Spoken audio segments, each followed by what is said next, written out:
అంతర్జాతీయ డ్రగ్స్ వ్యతిరేక దినోత్సవ అక్రమ రవాణా వ్యతిరేక దినోత్సవాల సందర్భంగా నషా ముక్త్ భారత్ అభియాన్ కార్యక్రమం బుధవారం నిర్వహించారు. ఈ సందర్భంగా ఇక్కడి డిగ్రీ కళాశాల ప్రిన్సిపల్ డాక్టర్ నివేదిత మాట్లాడుతూ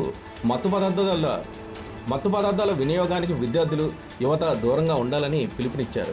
మత్తు పదార్థాలకు బానిసలైతే బంగారు భవిష్యత్తును మీకు మీరే స్వయంగా కూల్చుకున్నట్లు అవుతుందని హితవు పలికారు. అలాగే మత్తు పదార్థాలు సేవించే వాహనాలు నడపడం, మత్తు పదార్థాల రవాణా లాంటి పనులకు ఉపక్రమించడం కూడా నేరమే అని విద్యార్థులు, యూత్ గ్రహించినప్పుడే ప్రభుత్వం స్వర్ణాంధ్ర కళ సాకారం అవుతుందని ఆమె విశ్లేషించారు. ఈ విద్యార్థుల ఇంటరాక్షన్లో అధ్యాపకులు, వైస్ ప్రిన్సిపల్ డాక్టర్ గణేష్, లెక్కల తదితరులు పాల్గొన్నారు. ప్రిన్సిపల్ మేడం వైస్ ప్రిన్సిపల్ సార్కి నా ధన్యవాదాలు తెలియజేస్తాను. ఈ సమయం ఇచ్చిన ప్రిన్సిపల్ మేడంకి కథలు.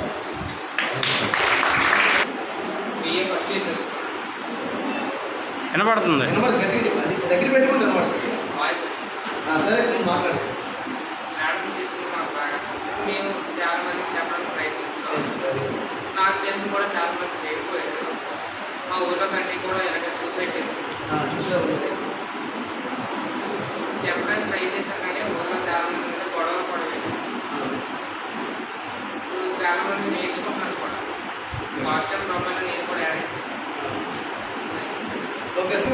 Principal ma'am, good afternoon, Vice Principal sir, and lecturers and media friends. My name is Nirmala. ఈ రోజు ప్రతి ఒక్కరు యువత అనేది చట్టపరంగా నడుస్తున్నారు. ఫోకైట్ తీసుకోవడం, మార్కెట్స్, ఓపియోయిడ్స్ లాంటి చాలా డ్రగ్స్ తీసుకోవడం. అలాగే మనము ఎయిర్పోర్ట్కి వెళ్తే అక్కడ కూడా ట్రాన్స్పోర్ట్ ఇల్లీగల్గా ట్రాన్స్పోర్ట్ చేయడం వంటివి జరుగుతున్నాయి. సో మనం కూడా ఒకసారి చూడాలన్నమాట, సొసైటీలో ఏం జరుగుతుంది అనేది ఒకసారి ఆలోచించాలి. డ్రగ్స్ తీసుకున్న వాళ్ళతో పడడం అనేటువంటిది చాలా దురదృష్టకరం. ఎలా తీసుకొని పడుతుందంటే మనుషులు వాళ్ళ ఇంట్లో చెవు గుర్తించారు, తల్లి కష్టపడి 4 నెలలు పనిచేసుకోవాలి. నష్టముక్త భారత్ అభియాన్ను ఒకసారి గుర్తు పెట్టారు. ఆనందం తల్లి అందరి పెడితే ఆ టైం తీసుకోకపోతే వాళ్ళకి చాలా రకాల ప్రాబ్లం అనేటువంటి ఎన్ఎంబిఏ నషా ముక్త భారత్ ఇలాంటి యూత్ రీచ్ ఇంట్లో అందరూ కూడా లాగిన్ అవుతున్నారు, రిజిస్టర్ అవుతున్నారు. పర్సన్స్ ట్రీటెడ్ అమ్మ